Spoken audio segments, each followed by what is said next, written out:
hablando de dos elementos fundamentales dentro de la filosofía contemporánea. En primer lugar tenemos a Wittgenstein y en segundo lugar tendremos al Círculo de Viena. Hablemos entonces ahora de Wittgenstein. Wittgenstein tiene dos textos fundamentales que se contradicen uno con el otro. Las teorías son contrarias, por eso es que se le suele llamar el primer Wittgenstein al Tractatus Lógico-Filosófico, Tratado de Lógica y Filosofía Lógica, y a las investigaciones filosóficas. Estos dos textos son producidos en tiempos diferentes y que van a plantear ideas distintas.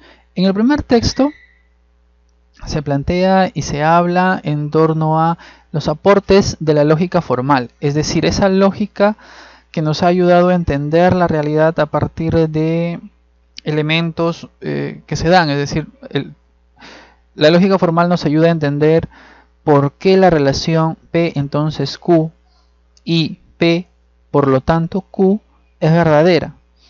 En este libro, en el Tractatus Lógico-Filosóficos, Wittgenstein desarrolla esos aportes de la lógica, entre los cuales tenemos el establecimiento de la filosofía como parte de un pensamiento lógico.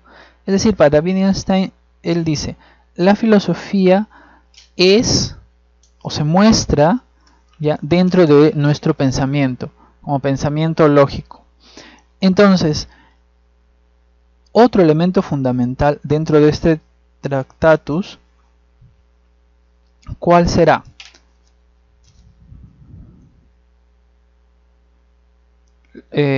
Comienza el desarrollo ya hablando de los hechos atómicos.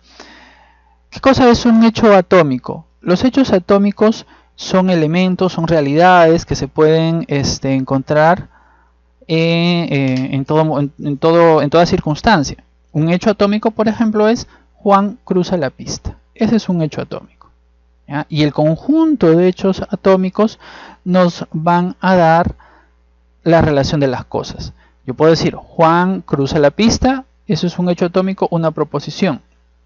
Y María lo espera en el otro lado de la acera.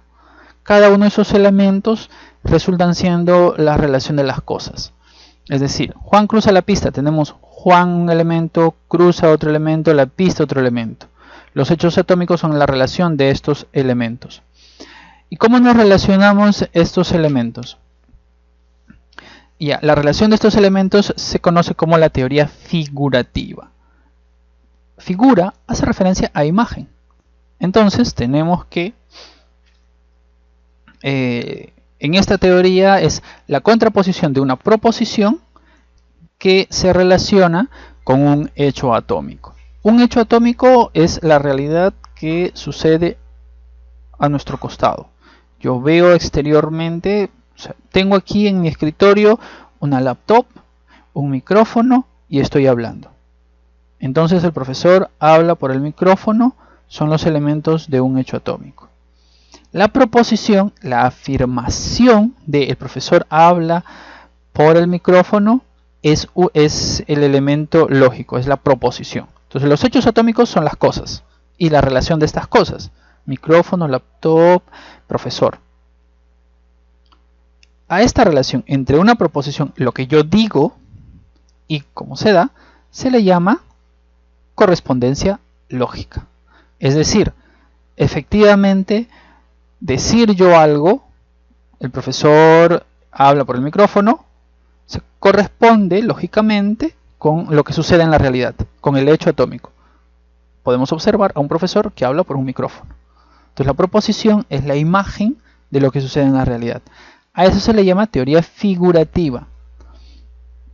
Es decir, la imagen, la proposición es la imagen de la realidad. Es cómo se encuentra la realidad. Por eso es que en este texto Wittgenstein centra su teoría en el lenguaje y dirá que el lenguaje es la adecuación de la realidad. Es decir, todo lo que sucede en la realidad yo puedo expresarlo a partir del lenguaje.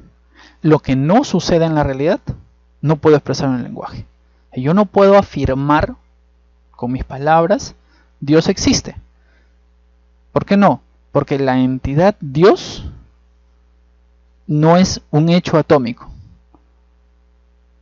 Como no es un hecho atómico, es un hecho metafísico, yo no puedo afirmarla, yo no puedo decir Dios existe. Porque no hay con qué adecuar la proposición con la realidad. Mucho tiempo después, y gracias a las distintas experiencias que tiene Wittgenstein a lo largo de su vida, él se dará cuenta que esta definición de filosofía, como todo lenguaje que se adecua de la realidad, o como la relación entre lo que uno dice respecto de lo que las cosas como se dan, las cambia y las propone en su texto Investigaciones Filosóficas. En este texto se da cuenta que la filosofía no es el pensamiento o la descripción del pensamiento lógico. La filosofía es la descripción del lenguaje. Es decir, es esta interpretación de cómo se dan las cosas en la realidad. Así, se plantea dentro de Investigaciones Lógicas, primero, que lo que determina lo que determina cómo son las cosas es el uso del lenguaje. Así, por ejemplo, podemos afirmar que cada palabra adquiere un significado en función necesariamente de un contexto. Por eso es que los usos del lenguaje no están en función del mismo lenguaje, sino están en función de quién, cómo es que se van afirmando y se afirman las proposiciones o las cosas. Por ejemplo, se encontraba Alejandra Guzmán en un concierto hace algunos años acá, muy emocionada porque estaba cantando después de tiempo en Perú. Y la artista, muy suelta de huesos y con toda la confianza que la caracteriza, porque ella es mexicana, no, su contexto es el mexicano, él dice: a ver, yo me voy a tirar delante de ustedes y ¿quién me cacha? Entonces, en ese momento, en todo el estadio del concierto se oyó una gran risotada. La artista no entendía por qué esta expresión resultó ser tan graciosa para todos. Posteriormente se le explicó. Y para nosotros los peruanos, el uso del verbo cachar está vulgarizado y se entiende como tener relaciones con alguien. Entonces, el lenguaje y lo que decimos de la realidad no está en función del mismo lenguaje, sino está en función de quienes forman parte de esto. Por eso que para Wittgenstein en este texto lo que él afirma es que lo que necesitamos es entender que el lenguaje es un juego y debemos saber jugarlo, debemos saber cuáles son sus reglas, cuáles son sus cómo se desarrollan entre ellos. Entonces, si para unos una palabra significa una cosa y para otros otra, uno debe tener cuidado en decirlas. El lenguaje tiene sus propias reglas porque es un juego. Y este juego, estas reglas, es lo que le da significado a las palabras. Entonces podemos observar que estas dos teorías, entre el lenguaje como adecuación de la realidad y el lenguaje como un juego con sus propias reglas, se contraponen, ¿ya? Y que van a ayudarnos a entender la realidad.